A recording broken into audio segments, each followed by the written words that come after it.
समांतर माध्य, गुणोत्तर माध्य और हरात्मक माध्य पढ़ लिए हैं। उसमें जहाँ नहीं समझ में आया जब भी मौका मिले पूछ लेना। आज हम शुरू कर रहे हैं माध्यिका। अभी तक समांतर माध्य में हमने पढ़ा कि समांतर माध्य जो है एक एवरेज है, औसत है, लेकिन इसमें हम अक्सर देखते हैं कि जो मान आता है वो बिल्कुल सही नहीं आता है, थोड़ा सा अंतर रहता है ना, थोड़ा मिड के इधर या उधर थोड़ा सा अंतर रहता है। तो सही सबसे अच्छी माप जो अभी तक मानी गई है वो माध्यिका को माना गया है। जो केंद्रीय प्रवृत्ति की सबसे सही माप मानी गई है वो माध्यिका को। तो माध्यिका में ये होता है कि वो लगभग बीच का ही आ जाता है। जैसे 1 2 3 4 5 अगर हम कर रहे हैं तो इसका आंसर सीधा सा होगा बी। ठीक है, तो इसलिए जो है माध्यिका को सबसे आसान और सबसे विश्वसनीय माध्य माना गया। तो माध्यिका क्या है? माध्यिका वो है कि अगर एक सारणी को, एक दिए गए डाटा को अगर हम दो भागों में बांटें, इसको दो भागों में बांटें, जैसे ये दिया गया है, इसको हम दो भागों में बांटें तो जो बीच में आएगा वही माध्यिका होगी। तो इसका जो बीच है कौन सा आ रहा है? इसका एक भाग ये है, एक भाग ये है, बीच वाला ये। तो ये हमने इसको दो भागों में बांटा तो बीच में जो आया वो कौन सा होगा? वो माध्यिका होगा। ठीक है, यही माध्यिका की परिभाषा है। और इसको हॉरेस सेक्राइस्ट ने कहा है कि जब एक श्रेणी क्रमानुसार विन्यासित हो तो मध्यिका श्रेणी का वह वास्तविक या अनुमानित पद मूल्य है जो बंटन को दो बराबर भागों में बांटता है। यही जो 3 है ये इसको दो बराबर भागों में बांट रहा है। ठीक है ना, तो इसी को ही हम माध्यिका बोलते हैं। अब चलो हम एक एग्जाम्पल लेते हैं पहले व्यक्तिगत श्रेणी का, और व्यक्तिगत श्रेणी में एक सवाल सॉल्व करते हैं, क्वेश्चन लेते हैं। तो पहला क्वेश्चन लेते हैं, निम्न समंकों से मध्य का मूल्य ज्ञात कीजिए। माध्यिका, मीडियन सब एक। ठीक है, कॉपी निकालो, लिखो निम्न समंकों से मध्य का मूल्य ज्ञात कीजिए। 37, 32, 45। या पहली बात ये क्या है? व्यक्तिगत श्रेणी, इंडिविजुअल सीरीज में ले लें। व्यक्तिगत श्रेणी, इंडिविजुअल सीरीज में इसको हम सॉल्व कर रहे हैं। तो पहला है 37, 32, 45, 36, 32, 45, 36 और 31, 46, 57, 31, 46, 57, 27, 57, 27, 34, 28, 34, 28। बस ये आपको डाटा दिए गए हैं। इन डाटा से आपको माध्यिका निकालना है ना? इन डाटा से माध्यिका निकालनी है, माध्यिका या माध्यिका निकालनी है। तो माध्यिका का सूत्र क्या होता है व्यक्तिगत श्रेणी में? व्यक्तिगत श्रेणी में इसके दो सूत्र होते हैं। पहला होता है n/2 n+1/2वां पद का मान। ये तो होता है विषम में, अगर श्रेणी हमारी विषम है तो। अगर श्रेणी विषम है तो, विषम का मतलब जानते ना? किसको किसको नहीं आता विषम और सम? नंदिनी, विषम क्या होता है? 3, 5, 7, 9। एक होता है कि नहीं? एक विषम है कि नहीं? एक विषम है। हाँ, सम 2, 4, 6, 8, 10। तो इसमें 1 2 3 4 5 6 7 8 9 10 सम है कि विषम है? सम है। तो ये जो सूत्र है वो किसके लिए है? विषम के लिए। इसको हम कैपिटल A से लिखते हैं। और अगर सम क्या लिखेंगे? m बराबर n प्लस 1 अपॉन 2वां पद प्लस n अपॉन 2 प्लस 1वां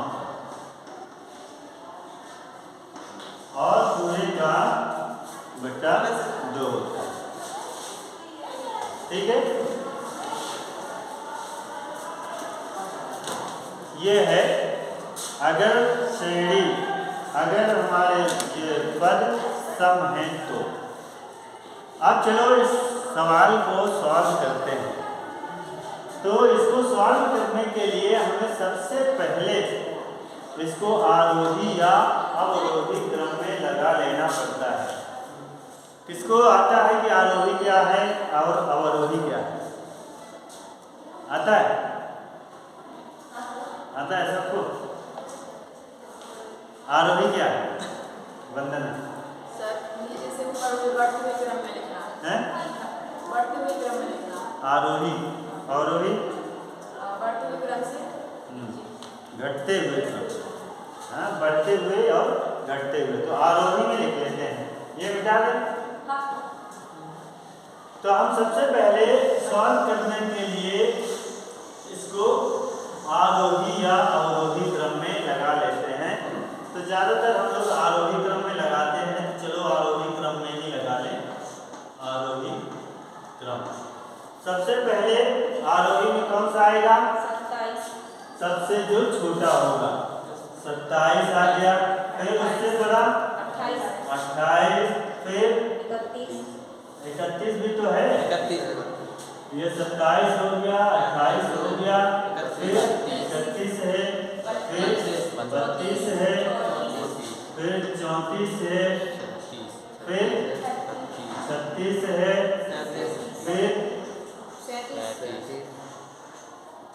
फिर 37 हो गया, फिर 45 45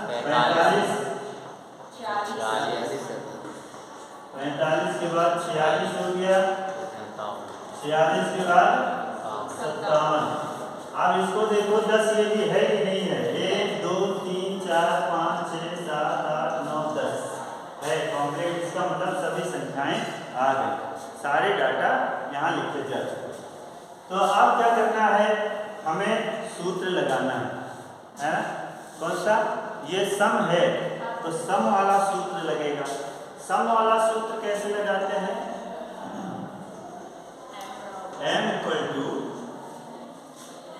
n प्लस 1 अपॉन 2वां पद प्लस n अपॉन 2 प्लस 1वां पद पूरे का बटा 2। यही होता है ना? यही होता है। अब इसमें रख दो। कितनी संख्याएं हैं?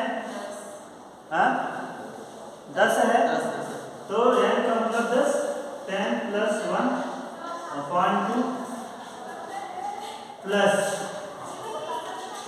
10 अपॉन 2 प्लस 1वां पद बचे 2 हो गया। अब इसको सॉल्व कर लो। ये क्या हो गया? 11 अपॉन 2 प्लस इसको क्या हो गया? 5 प्लस 1 पद पूरे बटा 2।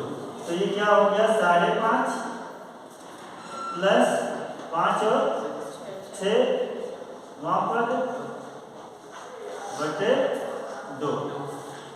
तो कितना हो गया?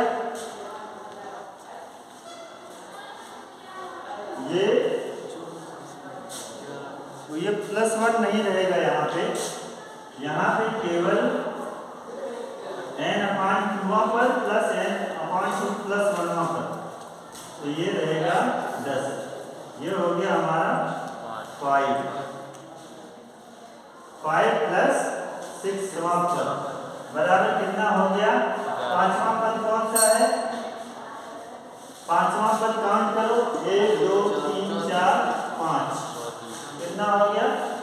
5वां पे 1 2 3 4 5 34 प्लस छठवां पर 34 प्लस 36/2 कितना हो गया? 30 30 60 10 70 70/2 बराबर कितना हो गया? 35। एम कितना आ गया? यही हमारा आ गया उत्तर। ठीक है, तो हम देख रहे हैं इन दोनों के बीच का आया 35 36 और 34 के बीच का, तो इसलिए ये ज़्यादा अच्छा माना गया। लेकिन एक समस्या है, एक कमी है। कमी क्या है? कमी ये है कि इसमें से हमने किसी को नहीं दिया, इसमें से किसी को नहीं दिया, किसी से ना जोड़ किया, ना घटाना किया, ना गुणा किया, ना भाग किया, कुछ भी नहीं किया। यही इतनी कमी है कि हम इसकी केवल संख्याओं को ले लेते हैं, है ना? मतलब इनका कोई मतलब नहीं है, इनका कोई मतलब नहीं है, मतलब सिर्फ उसका है 34 और 36 और किसी का कोई मतलब नहीं। अगर इनके मान बदल भी जाएं तो कोई फर्क नहीं पड़ेगा, केवल इन दोनों के मान ना बदलें, बाकी चाहे जो भी बदल जाए कोई फर्क नहीं पड़ने वाला। यही इसकी एक कमी भी है, अच्छाई भी है ये कि जो मिड का वैल्यू आता है सबसे सही माप माना गया। ठीक है, तो अब हम लोग